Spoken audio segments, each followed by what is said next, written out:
आचार्य सूत्र के प्रथम स्कंध में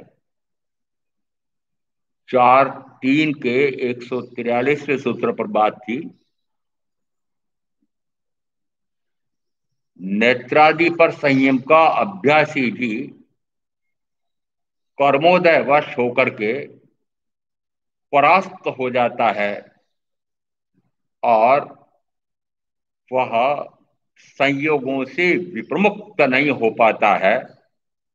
संयोगों से विप्रमुक्त न होने का अर्थ क्या हुआ कि जो संगी साथी परिजन धन वैभव भोग साधन ये सारे संयोग एक अपेक्षा से दूसरी अपेक्षा से शरीरादि उसी के कारण से होने वाले रागादि विकार के भाव वे मैं ही करता हूं तो विभाव कर्म और उन्हीं के कारण से फिर द्रव्य कर्म में ज्ञानावरणादि 7-8 प्रकार के द्रव्य कर्म इन तीनों प्रकार के संयोगों से वह विप्रमुक्त नहीं हो पाता।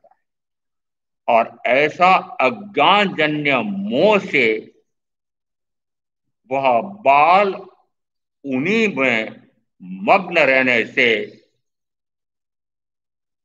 मोक्षोपाय को जान नहीं पाता है, अपने आत्महित को समझ नहीं पाता है, और उसे केवली के सिद्धांत का आज्ञा का लाभ नहीं मिलता है।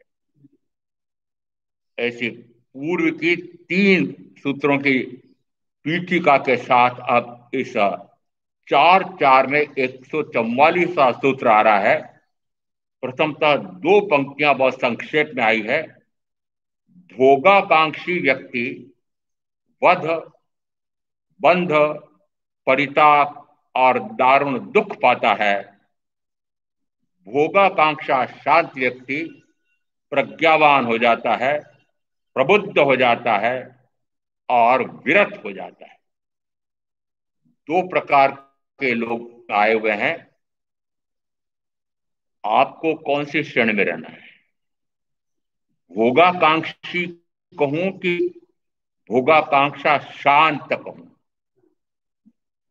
भोगों की इच्छा, कामना, वासना, तृष्णा, आशा, अपेक्षा, महत्वाकांक्षा, भोगेच्छा, विषेच्छा, कामेच्छा, तृष्णातुरता, भोगों की तृष्णातुरता, वासनातुरता, कितने शब्द हैं?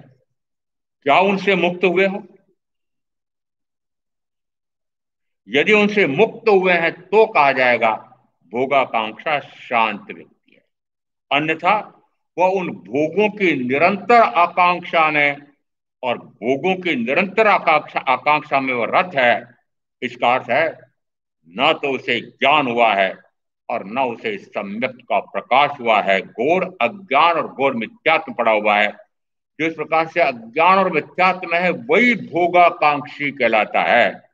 और भोग की आकांक्षा में एक इंद्रिय से लगा करके 5 इंद्रिय तक के सारे इंद्रिय विषयों के भोग की कामना वासना, और जब तक इस प्रकार की कामना वासना सताती है, ये कामना वासना 2 शब्द क्यों कहे जाते हैं?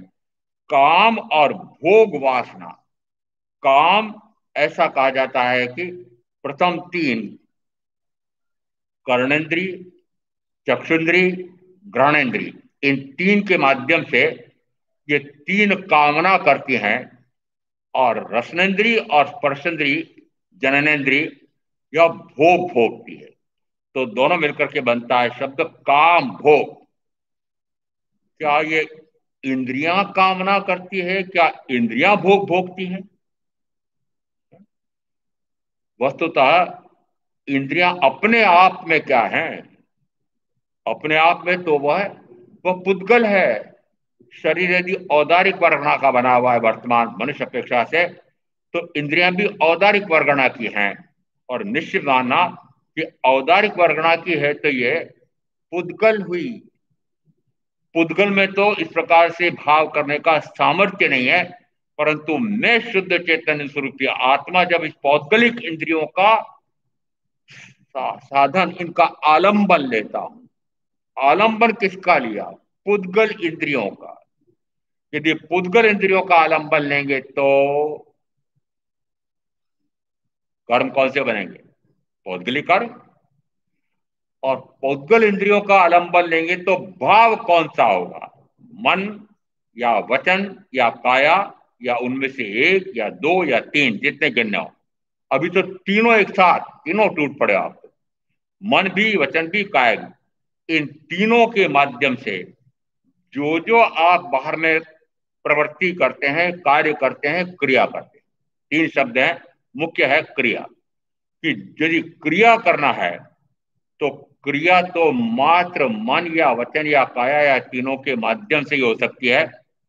और व्याख्या प्रकृति सूत्र में 1-3 में भी है और 3-3 में भी है। क्रिया है तो कर्म है, और कर्म है तो चतुर्गति का परिभ्रमण, अनंत जन्म का अनंत दुख है। जब तक क्रिया है, क्रिया से मुक्ति की अक्रिया से मुक्ति। वे अरिहंत परमात्मा सशरीरी होते हुए भी क्रिया रहित हो गए हैं। उनके लिए कहा जाता है मन होते हुए भी मनातीत, वचन होते भी वचनातीत, काया होते भी कायातीत, इंद्रिया होते भी इंद्रियातीत, अतीन्द्रिय आनंद का अनुभव करते हैं। तो यह प्रमाण इसलिए दिया गया है कि वे भी शरीर के साथ हैं, इंद्रियों के साथ हैं, परंतु अब वे इंद्रियों का और मन का कोई आलंबन नहीं लेते। जब तक इनका आलंबन लेते हैं तब तक मान लेना, चाहे वह पुण्य का बंध हो चाहे पाप का बंध हो, बंध तो हो गई। क्यों? क्योंकि आश्रय किसका लिया है? दो प्रकार के बताए थे। एक तो मैं आलंबन लेता हूं और दूसरा मैं किसी को माध्यम चुनता हूं। माध्यम में व्यक्ति होगा या वस्तु होगी या स्थिति होगी, और फिर मैं अपने साथ जुड़े हुए तीन आलंबन, मन वचन काया या इंद्रियां।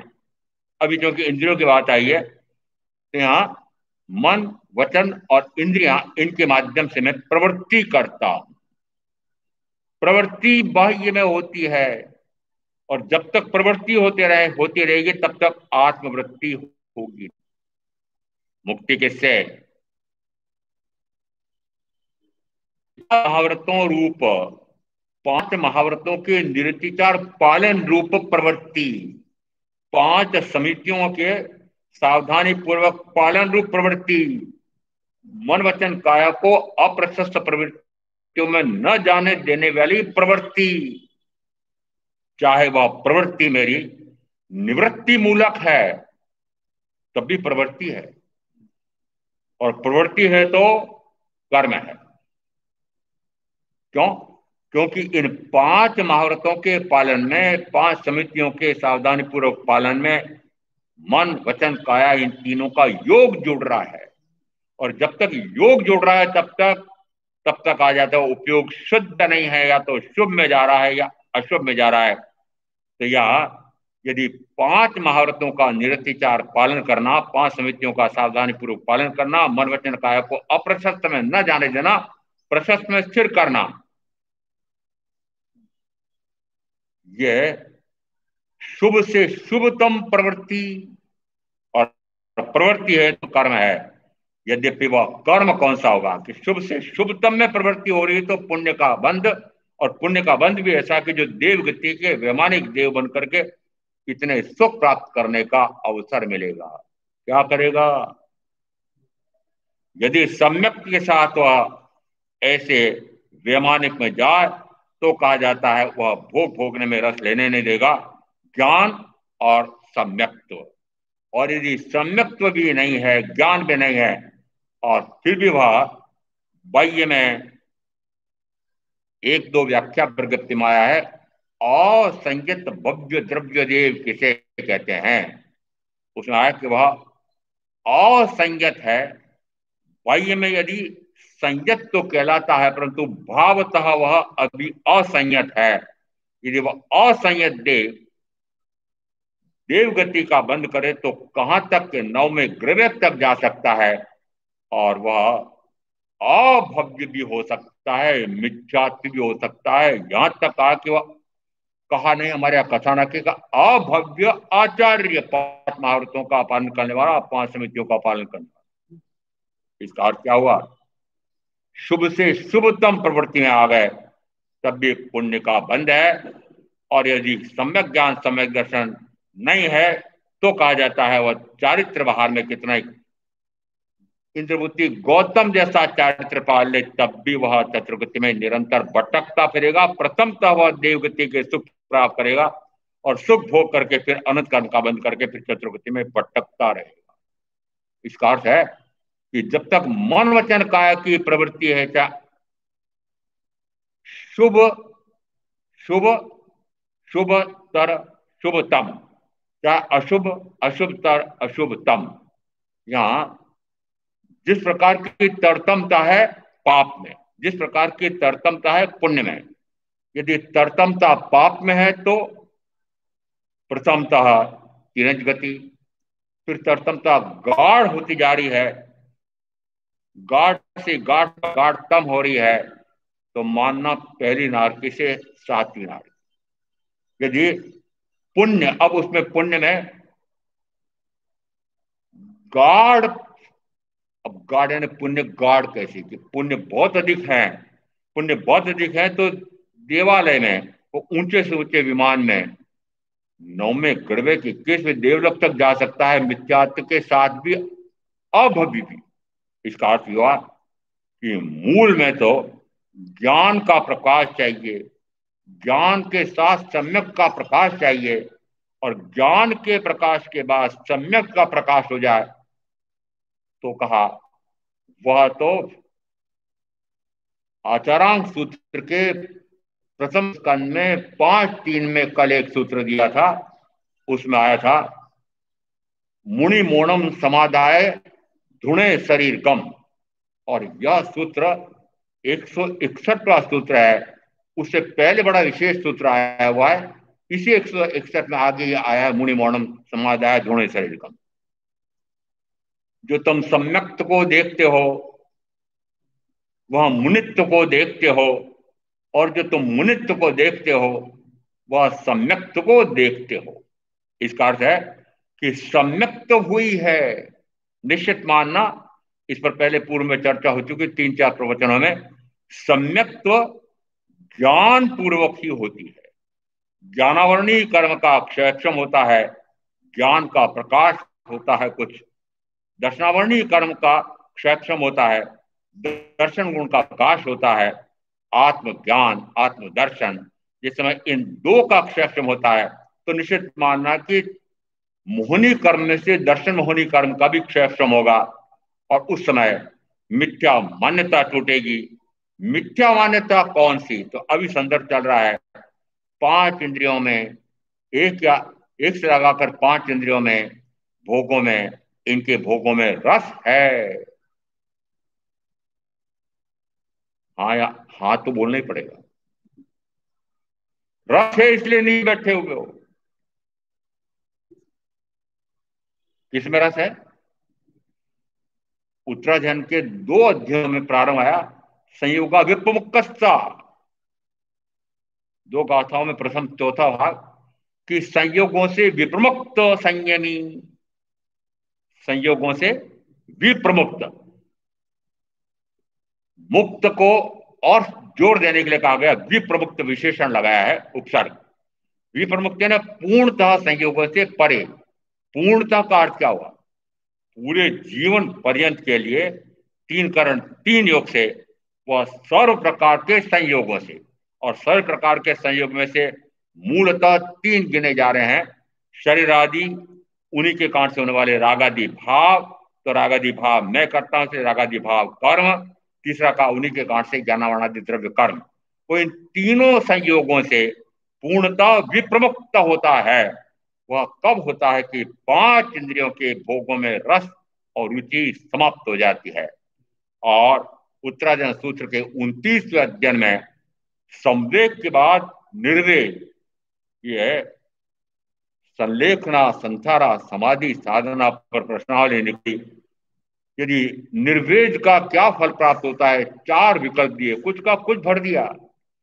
यदि निर्वेद बोल को वह धारण करने वाला हो गया है तो वह आगार धर्म का पूर्णतः परित्याग करके अणगार धर्म को अंगीकार करता है। समझते हैं नहीं, पढ़ते हैं नहीं, आंख मीच करके नकल भी कर लेते हैं, कुछ का कुछ लिख देते हैं। वस्तुतः इसलिए लिख देते हैं कि अभी तत्व का स्वरूप समझ में नहीं आया, इसलिए नहीं आया कि सुन लिया, बोली पढ़ लिया उस ग्रंथ में, पर निर्वेद आया ही नहीं, लिखो कहां से? उत्तर सही आएगा कहां से? पुस्तिका में भी उत्तर निकल नहीं सकता सही, क्योंकि निर्वेद को प्राप्त ही नहीं हुई। निर्वेद गुण क्या क्या कहता है? निर्वेद गुण प्रकट हुआ है, इसका क्या अर्थ है? कि उसको यदि देवी सुख प्राप्त हो रहे हैं, किसको? मनुष्य होते भी देवी सुख हो सकते हैं।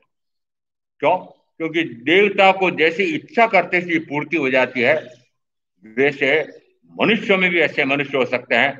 चक्रवर्ती, पूर्व के समय का, वर्तमान का प्रधानमंत्री, इच्छा करते सी पूर्ति।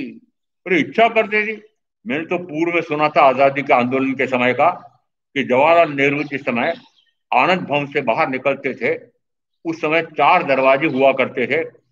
जिस दरवाजे पर जाकर खड़े हो जाए निकलने के लिए, वहां कार खड़ी रहती। अर्थ क्या निकला? और दरवाजा स्वयं खोलना पड़ता है। वस्तुतः जिस समय इच्छा करते से पूर्ति होती है, उसको कहा देवी सुख। देवता को इच्छा करते से पूर्ति हो जाती है। इच्छा करते से, इच्छा करते से यानी प्रथमतः तो जितने सागरोपम का आयुष का काल है, उतने महीने तक तो उसको भूख का भाव ही नहीं आता है। और यदि वो उतने सागरोपम के उतने महीने व्यतीत हो जाए और भूख का भाव आए, तो मात्र गले में वे शुभ पुद्गल जड़ जाते हैं और भूख शांत हो जाती है। ऐसा देव तो बनना ना। क्यों? इतना खटकर्म खोटा कर्म पाप कर करके और इच्छाओं की पूर्ति करनी पड़ती है। तो मैं इतना अच्छा उपाय बता रहा हूं कि पूर्ति करने की जरूरत नहीं पड़े, इच्छा करते ही पूर्ति हो जाती है। इसका अर्थ है कि इच्छा करते से पूर्ति हो जाए, उसको देवी सुख कहते हैं। मनुष्यों को भी इस प्रकार के देवी सुख प्राप्त होते हैं। उसको जो पूर्व के पुण्य के कारण से देवी सुख प्राप्त हुए हैं या मानवीय सुख प्राप्त हुए हैं। निर्वेद संवेग के बाद का बोल है, पहले संवेग का बोल धारण होगा तो निर्वेद आएगा। तो निर्वेद का बोल जो धारण कर लेता है, वह फिर संप्राप्त देवी और मानवीय सुखों से विरक्त हो जाता है। विरक्त होकर के विरक्त हो जाता है। विरक्ति आती है, उदासीनता आती है, निष्प्रियता आती है, अग्रद्धता होती है, निर्लेप रहता है, उदासीन रहता है, अग्रद्ध रहता है, अनासक्त रहता है। और बहुत कम है ये भी, उससे ऊपर उठ जाएगा। मात्र ज्ञाता, मात्र दृष्टा होने के लिए वह फिर सर्व प्रकार के भोग साधनों को, सुविधाओं को छोड़ करके और विरक्त हो जाता है। विरक्त यानी पांच इंद्रियों के भोगों से कहो कि तीनों प्रकार के संयोगों से कहो, क्योंकि तीनों प्रकार के संयोग पांच इंद्रियों के भोगों के कारण से है। ये तीनों संयोग, शरीर आदि का संयोग, रागादि भाव कर्म का संयोग, ज्ञानावरण द्रव्य कर्म का सहयोग, इसके कारण उसमें मूल में है पांच इंद्रियों की भोगों के प्रति रसासक्ति, रुचि। तीसरे में आ रही है क्रम में गिना आदि, शरीर आदि एक संयोग, राग आदि दूसरा संयोग, तीसरा उन्हीं के कारण से होने वाला ज्ञानावरण आदि द्रव्य कर्म का संयोग।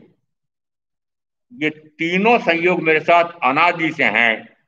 और यदि साधना करना है मुझे मुक्ति की, तो अब इनमें से तीन में से मैं किससे मुक्त हो सकता हूं वर्तमान में? ये क्या ये तय हुआ? पहले ये तय किया कि इन तीन में से मैं मुक्त हो सकता हूं क्या? किसी से? किससे? इन तीन में से किससे मुक्त हो सकते हो? आयुष काल है तब तक शरीर से मुक्त हो नहीं सकते। आदि से मुक्त हो सकते हो? आदि छूट सकते हैं क्या? यूं कर रहे हो, यूं कर रहे हो प्रवीण भाई? हाँ, मैं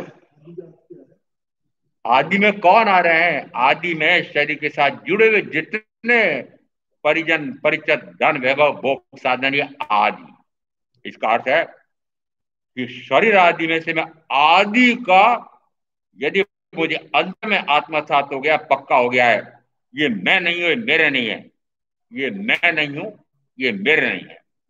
रटते रटते नहीं होगा। रटते रटते तो रटना भी पड़ेगा, परंतु रटते रटते काम नहीं होगा। रटते रटते अंदर में आत्मसात हो जाए, अंदर में पक्का हो जाए कि वस्तुतः ये मैं नहीं हूं, ये मेरे नहीं, मैं इनका नहीं। जिस समय भाव में इस प्रकार से पक्का हो जाता है, उस समय वह द्रव्यता भी स्वतः छूट जाता है। द्रव्यता स्वतः छूटता है, छोड़ना नहीं पड़ता, छूट जाता है। कौन कौन छोड़ा जाता है? वो ज्ञान पूर्वक वैराग्य छुड़ाता है। निर्वेद वैराग्य को प्राप्त हो रहा है, विरति आ रही है। वो निर्वेद का बोल इस प्रकार का है। तो आगार धर्म, आगार यानी घर, आगार यानी छूटे। जिस समय आप भी रात्रि भोजन का त्याग करते हैं, आप भी अब्रह्म सेवन का त्याग करते हैं, तो पहले पूछ तो लो, करते भी हो, किया भी है रात्रि भोजन का त्याग, अब्रह्म सेवन का त्याग? इसीलिए नीचे बैठे। उठे कहां से? नीचे बैठे। मैं तो कहूं नीचे यहां नहीं बैठे, नीचे से लोग के गर्त में जाएंगे। अब्रह्म सेवन गर्त में ले जाता है, गर्त में ले जाता है। इसका अर्थ है कि यदि रात्रि भोजन का भी त्याग करते हैं, संयमी साधु साध्वी जिस समय संयम प्रज्ञा ग्रहण करते हैं, उस समय 5 तो महाव्रत ग्रहण होते हैं और एक व्रत होता है। व्रत में कोई भी छूट नहीं है। और आप जिस समय पचकते हैं मुझे ज्ञात है, महाराज 5 रात की 4 रात की छूट। मैंने कहा किसके लिए? महाराज जो प्रीति भोजन में जाना पड़ता है, घर में तो रूखा सूखा मिलता है, सहज में लिफाफा तो देना ही पड़ेगा, इसे छूट ना रखो तो लिफाफा भी खोऊं और खाना भी छोड़ूं, इसे महाराज मुझे छूट तो रखनी पड़ेगी, ब्याह शादी में तो जाना ही पड़ता है, और इतने माल मलेदे खाने के लिए मिलते हैं, अब वो कैसे छोड़ू महाराज? हो गया रात्रि भोजन का त्याग। कौन सा त्याग हुआ? अब्रह्म सेवन का त्याग। मैं तो अध कचरे अब्रह्म सेवन का त्याग कराते ही नहीं। क्यों महाराज, ऐसा क्यों नहीं? आधे में क्यों नहीं कराते? और जितना छोड़े उतना इच्छा। अपने बड़ी कथा विचित्र आई। एक श्रेष्ठी के 7 पुत्र थे। उन 7 पुत्रों ने मानो राज्य का कोई भयंकर अपराध कर लिया और 7 को फांसी की सजा हो गई। और वो राजा के पास पूछा जाता है, छोटे बालक हैं, समझते नहीं है, आपने उसको सिर्फ फांसी की सजा दे दी, इनको मुक्त करो ना, मुक्त करो ना। नहीं नहीं होगा। अच्छा चलो एक को दे देना, शिव को तो मुक्त कर दो। नहीं नहीं होगा। वह 5 को कर दो, तो 4 को कर दो, चलो एक को कर दो। ये दृष्टांत देकर हमारे कहा कि चलो वो महीने के 30 दिन नहीं छोड़े तो कोई बात नहीं, यदि 25 दिन छोड़े, 20 दिन छोड़े, 15 दिन छोड़े, 25 दिन छोड़े, 29 दिन छोड़े, तुम्हारा 29 दिन तो छोड़ा ना। मैंने कहा मैं तो करा दी नहीं। अखंड ब्रह्मचारी मैं वर्तमान में, तुम अखंड ब्रह्मचारी का ही कराऊंगा, विद्या विद्या काम नहीं। सीधा प्रवेश क्या करेगा? अब्रह्म सेवन का। जब अब्रह्म सेवन यानी ब्रह्मचर्य का साधक हो जाता है, जिसमें ब्रह्मचर्य का साधक हो जाता है, मान लेना कि वह संयम के लिए योग्य हो गया। संयम में बाधक मात्र 5 इंद्रियों के भोग और उनमें भी स्पर्शेंद्रिय का भोग। और जिसने स्पर्शेंद्रिय का भोग छोड़ दिया, उसके बाद फिर 4 इंद्रियों के भोग के लिए संसार में क्यों बैठे हुए, मुझे आश्चर्य होता है। पहले भी मैंने देखे थे, अन्य स्थानों को भी मैंने देखे हैं। मैंने कहा यदि आपका स्पर्शेंद्रिय जननेन्द्रिय का सुख आपने छोड़ दिया, पूर्ण ब्रह्मचर्य ले लिया, उसके बाद फिर आप ये 4 इंद्रियों का भोग कैसे भोग रहे हो? और यदि इन 4 इंद्रियों का भोग भोग रहे हो, तो निश्चित मानना कि स्पर्शेंद्रिय का भोग मात्र काय से रुकता है और भाव से, मन और वचन से रुक नहीं पाता है। इसलिए कहा जाता है यदि इंद्रिय विषयों का भोग मन से, वचन से, काय से, तीनों से, या किसी एक से, या किसी 2 से, किसी एक से, कैसे भी गिन लो, इंद्रिय विषयों का भोग का भाव चल रहा है, तब तक कर्म का आशोर बंद है। इसे कहा निर्वेद को प्राप्त जब हो जाता है, वह आगार पूर्णतः परित्याग करके और अणगारत्व को अंगीकार करता है। अणगार के दूसरा अर्थ निकला कि घर आगार यानी घर आगार। अब यहां पर सर्ववृत्ति संयमी के आगार यानी घर नहीं है, घर नहीं है। अब हो गए हैं, अब हो गए हैं, परंतु यदि अब उन्होंने घर बना लिए हैं, मठ बना लिए हैं, तो मत कहो कि अणगार है। वह स्वयं छल, अपने छल से चला जा रहा है, अपने आप को अणगार कहलवाता है, वंदना झेलता है, जय जयकार करवाता है। और वस्तुतः उसने बुढ़ापे के लिए, रोग के लिए ऐसे मठ बना लिए हों, तो यहां यदि ऐसा वह वस्तुतः अणगार तो है नहीं, और अणगार माना जा रहा है, स्तुति ग्रहण कर रहा है, महामोहनी बंद कर। महामोहनी कर्म 8 कर्मों में कहीं नहीं है। परंतु ये महामुनि क्या आया है, तीन तीन आगमन है, उसमें समवाय में 30 प्रकार के समवाय, उनमें से ये 30 प्रकार के समवाय, 30वें समवाय में मुख्यतः उसमें आया कि वह ऐसे महामुनि कर्म का जब बंद करता है तो उसका दुष्फल कहां तक जाता है कि वह नरक निगोद तक चला जाता है और अनंत वह भ्रमण करता है। कोई भी 3 या 5 महामुनि कर्म में आपने यदि लगाए हों तो आप उसका वर्णन करके पश्चात आप प्रायश्चित का प्रारूप लिखो। महामुनि कर्म को समझा नहीं और उत्तरदाताओं ने कुछ का कुछ लिखा। यदि अपने किसी उपकार करने वाले को ही मैं नष्ट कर दूं, ऐसा भाव आता है। यदि किसी किरण पंचेंद्रिय संगी मनुष्य को तालाब में, समुद्र में डुबोता हूं और ऐसा डुबोता हूं कि वह डुबोते डुबोते अंदर डुबो दूं उसको, इस प्रकार से उसको मार डालना। जिसने नियोक्ता रहे, स्वामी रहे, काम दिया उन्होंने, पूंजी दी है, उसी को पूंजी हड़पने के लिए मार डालना, ये इस प्रकार से ग्रस्त की अपेक्षा से भी ये महामुनि कर्म होते हैं। पर पढ़ाई नहीं, ये संलेखना ग्रंथ में जो प्रश्न पूछे सारे प्रश्न उस ग्रंथ में हैं, परंतु बिना पढ़े मनमाने उत्तर देते हैं। जिस समय महामुनि कर्म है, अणगार वस्तुतः तो है नहीं। और ऐसे को फिर उत्तराजन सूत्रकार कहते हैं वह पाप श्रमण है। पाप श्रमण, वेद से चूंकि वह श्रमण है, इस कारण से श्रमण तो लगाया जा रहा है, परंतु पाप में आकंठ डूबा हुआ है। ये इंद्र विषयों के सुख के लिए, बुढ़ापे में सुख के लिए, आराम के लिए इस प्रकार का ये आराम ग्रह बनाता है। आगार धर्म का परित्याग कर दिया है, फिर ये आगार कहलवाता है, तो कहा जाएगा वो पापी श्रमण है। पापी श्रमण नहीं, पापी है।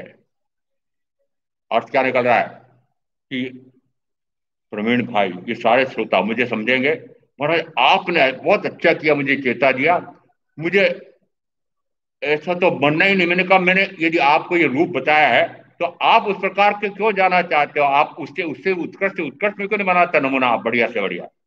ये जो गिर रहे हैं उनको देख करके मैं ऐसा क्यों बनूं, ये गिर जाते हैं। गिर क्यों जाते हैं, गिर क्यों जाते हैं? यदि संयम का बल है, ब्रह्मचर्य का बल है, गुरु का बल है, निरंतर शुद्ध श्रवण करते हैं, तो इस प्रकार से पतित नहीं हो सकते हैं। अंदर में अपने आप को सजग रखेंगे तो सजग रहने के लिए निमित्त तो संयम साधना के बाद, संयम ग्रहण करने के बाद स्वतः गुरु रूप में, श्रुत रूप में मिलता है। इसका अर्थ है कि जिसमें 5 इंद्रियों के भोगों में रस रुचि हटती है, उस समय भोगों में रस रुचि दोनों हटते से वह काम भोगों से विरत होता है, काम भोगों से विरत होता है। और उस समय कहा जाता है भोगाकांक्षी शांत। भोगाकांक्षी, अब वो भोगाकांक्षी नहीं, भोगाकांक्षा शांत हो गई है। तो जिसकी भोगाकांक्षा शांत हो गई है वह, उसे कहा वह प्रज्ञावान हो जाता है, वह प्रबुद्ध हो जाता है, वह विरत हो जाता है।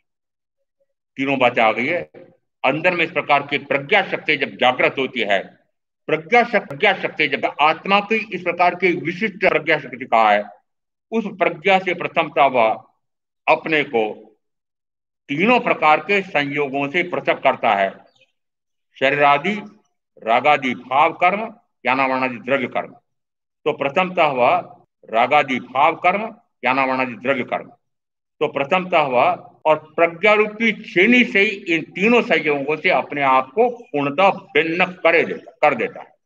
जिस समय प्रज्ञा रूपी छेनी, छेनी यानी एक बहुत बड़ी चट्टान है, मूर्तिकार को यदि उसमें से प्रस्तर टंकोटकीर्ण मूर्ति वह निकालनी है, बनानी है, तो वह एक मोटा हथौड़ा लेता है और एक मोटा छेना लेता है। पहले मोटा मोटा कचरा छांटता है, उसके बाद में फिर एक छोटा हथौड़ा लेता है और छोटी छेनी लेता है और फिर छोटा छोटा कचरा हटाता है। उसके बाद एक बारीक छेनी लेता है, एक छोटी सी हथौड़ी लेता है और फिर नक्शिक यानी ऊपर शिखा से लगा करके भगवान बाहुबली की जो मूर्ति बनाई थी वो करीब 56 फुट ऊंची है, और एक चट्टान थी, उस चट्टान को उकेरी गई है। तो अब उसमें प्रारंभ कहां से किया होगा? कि चोटी से प्रारंभ किया होगा। अब चोटी यानी सिर का किस प्रकार से आकार बनाए, कितना ध्यान रखा होगा उस मूर्तिकार ने। यदि आंखें बना रहा है, कान बना रहा है, तो फिर गर्दन के ऊपर सारे भाग प्रमाणोपेत होने चाहिए, और फिर पांव के नाखून तक उसी प्रकार का होना चाहिए जैसा सिर का बना है, सिर के अंग का बना है। बताओ मूर्तिकार की भी कितनी विशेषता है कि उस 56 फुट ऊंची मूर्ति को उसने तराशा है। तो कैसे तराशा होगा? तो पहले मोटा हथौड़ा और मोटा छेना लेकर के एक कचरा निकाला, हटाया। वो कचरा कौन सा? कि प्रथमतः शरीरादि रूप कचरा हटाया। उसके बाद फिर छोटा हथौड़ा और छोटी छेनी ली, उसको कहा ज्ञानामरणादि द्रव्य कारण। तीसरा दिया प्रज्ञा रूपी छेनी, वो छेने लेकर के फिर बारीक से बारीक छेने लेकर के जिसमें महीन से महीन कचरा हटाता है। वो महीन से महीन कचरा आत्मा के ऊपर कौन सा है? कि राग का। दूसरा दृष्टांत देते हैं, श्रीफल को आपने बहुत बार देखा होगा, भाइयों ने फोड़ा भी होगा। तो प्रथम तो उसमें जटा जूट होते हैं, वो जटाएं भी इस प्रकार के कस करके बंधी हुई होती हैं उस खोपरे के ऊपर कि निकालना मुश्किल होता है। उसको कहा मोटा कचरा। वो मोटा कचरा हटा दिया, तो उसके बाद में एक काचली, वो फूटे न फूटे, मुक्के से तोड़ो तो मुक्का, वो मुक्का नहीं चलता, पत्थर पर फोड़ना पड़ता है या पत्थर से फोड़ना पड़ता है। इसका अर्थ है कि मोटा कचरा शरीर आदि, फिर ज्ञानावरणादि द्रव्य कर्म ये काचली, और उसके बाद महीन से महीन ऊपर जो परत आई है पीली परत, क्योंकि बहन को खोपरा पाक बनाना है। वो देखते हैं कि पीला पीला भी नहीं होना चाहिए, क्योंकि खोपरा पाक सफेद चक होना चाहिए। तो वो बारीक से बारीक जो रागा शक्ति वाला वो जो बारीक भाग है वो हटाता है।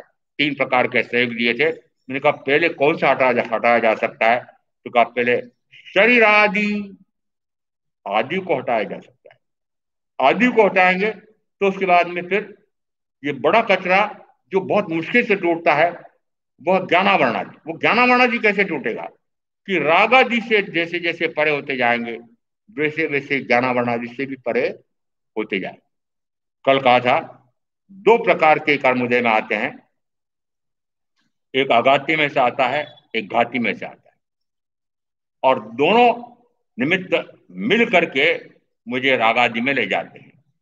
यहां सूत्र आ रहा है, पाप कर्मों के बहिरंग और अंतरंग स्रोत को बंद कर। पाप कर्म के अंतरंग एवं बहिरंग स्रोत को बंद कर। अब अंतरंग स्रोत और बहिरंग स्रोत, अंतरंग स्रोत कौन सा है, बहिरंग स्रोत कौन सा है? कि बहिरंग में चूंकि मैंने पूर्व में बंद किया है, दृष्टांत से लेना पड़ेगा कि यदि मैंने पूर्व में पाप कर्म असाता विधि कर्म का बंद किया है, निश्चित मानना कि वो जैसा मैंने बांधा है वैसा वह उदय में तो आएगा, उदय में आएगा। और यह भी सत्य है कि उसी भाव में जो अरिहंत तत्व प्रकट करने वाले हुए हैं, उसी भाव में जो तीर्थंकरत्व प्रकट करने वाले हुए हैं, उनका भी कर्मों ने पीछा किया था। कर्मों ने पीछा किया था। क्या उन कर्मों के कारण वो परास्त हुए? नहीं हुए। पीछा तो किया था, पर उन्होंने पीछा छुड़ाया। किससे छुड़ाया?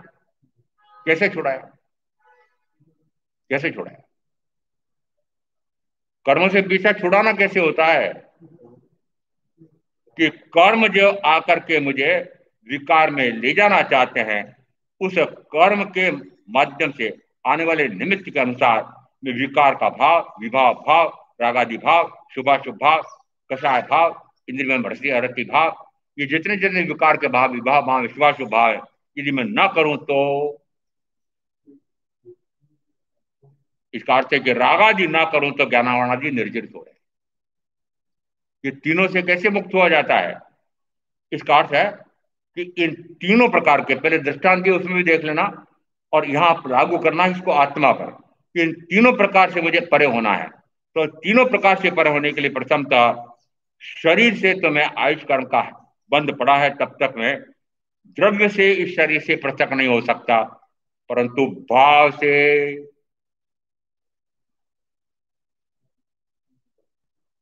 से हो सकते हैं, होना चाहते हैं। यदि भाव से अंदर में पृथक हो गए, ये मैं नहीं हूं, मैं ये नहीं, मेरा नहीं, मैं इसका नहीं, भाव तो अंदर में पक्का हो गया तो द्रव्य तो छूट जाए। यदि आपको इस आदि को छोड़ना है तो सबसे पहले अंदर में भाव से पक्का करना पड़ेगा कि शरीर और शरीर के साथ जुड़े परिजन, धन, वैभव, भोक्ता, धन आदि मैं नहीं हूं, मेरे नहीं है, मैं तो चेतन स्वरूप की आत्मा हूं और ये सारे पौद्गलिक हैं और इनसे मुझे छूटना है।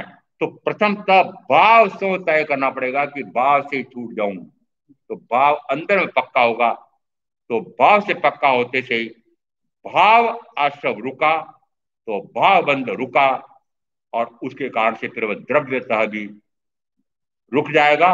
और द्रव्यता रुकेगा तो द्रव्य का भी, द्रव्यता आश्रय भी नहीं होगा, द्रव्यता बंध भी नहीं होगा। इसका अर्थ है कि कर्म का बंध ना हो उसकी प्रक्रिया, कर्म का बंध ना हो उसकी प्रक्रिया। यहां कर्म का बंध जिस समय मैंने अज्ञानता में, मिथ्यात्व में पढ़ा था, उस समय कर्म का बंध हो गया जो हो गया। अब स्थिति बदल गई, बदल गई क्या? पहले तो पता लगाओ बदल गई क्या, कैसे बदल गई? सुरेंद्र जी आप बता दो, आपका भतीजा बता दो, कोई बता दो। अब स्थिति कैसे बदली है बताओ जरा। पूर्व में मैंने अज्ञानता में, मिथ्यात्व में कर्म जो बांधे वो बांधे, अब स्थिति बदल गई। अब मैं आर्य क्षेत्र में जन्मा हूं, आर्य कुल में जन्मा हूं, आर्य ने तीर्थंकर परमात्मा की वाणी सुनने का स्वर्णिम अवसर मिला है, इसलिए अब मैं पहले जैसी गलती की थी अब नहीं करूं। वह सुधर सकती है, ये भी एक प्रश्न था इसे प्रश्नावली में। सुधर सकती, कितने समय में सुधर सकती है? कि लाखों भाव लगेंगे, अनेक भाव लगेंगे, बहुत समय लगेगा? एक समय में यह मिथ्या मान्यता टूटती है। जिस समय स्वप्न आ रहा होता है, लाखों वर्षों का स्वप्न हो, माँ यदि अंगूठा पकड़े, मां का झंझोड़े, तो तुरंत वो 100 वर्ष का, लाख वर्ष का सपना टूट जाता है। इसी प्रकार से यह विवाह भाव चाहे कितने काल का हो, वह विवाह भाव एक समय में टूटता है। इतनी शक्ति इस आत्मा की है कि एक समय में वो सारा विवाह से परे होकर के और स्वभाव में आ जाता है।